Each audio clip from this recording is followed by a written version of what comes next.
Excited na ang ating mga kababayan sa modernisasyong ginagawa ngayon sa LRT. Kapag naipatupad ang bagong proyekto nito, iisang ticket na lang gagamitin sa LRT at MRT. Maganda nga naman yan. May live report si Isay Reyes. Isay, good morning!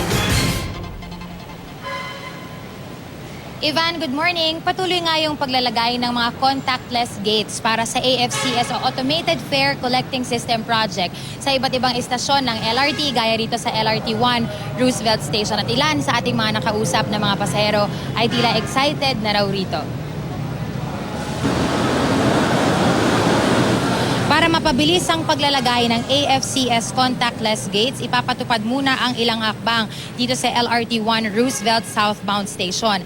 Ititigil muna ang pagbebenta at paggamit ng stored value tickets sa biyaheng Roosevelt hanggang Baclaran hanggang matapos ang paglagay ng AFCS gates. Sa AFCS kasi isang card na lang ang pwedeng gamitin ng mga pasahero para sa LRT1, LRT2 at MRT3.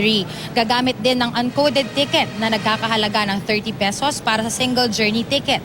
Gagamit na sila ng ticket coupon para sa single journey ticket na nagkakahalaga ng 15 at 20 pesos. Ikinatuwa naman ng mga pasahero ng LRT1 ang modernisasyong ito dahil hindi na nila kakailanganin pang pumila kung lumipat-lipat sila ng linya ng tren.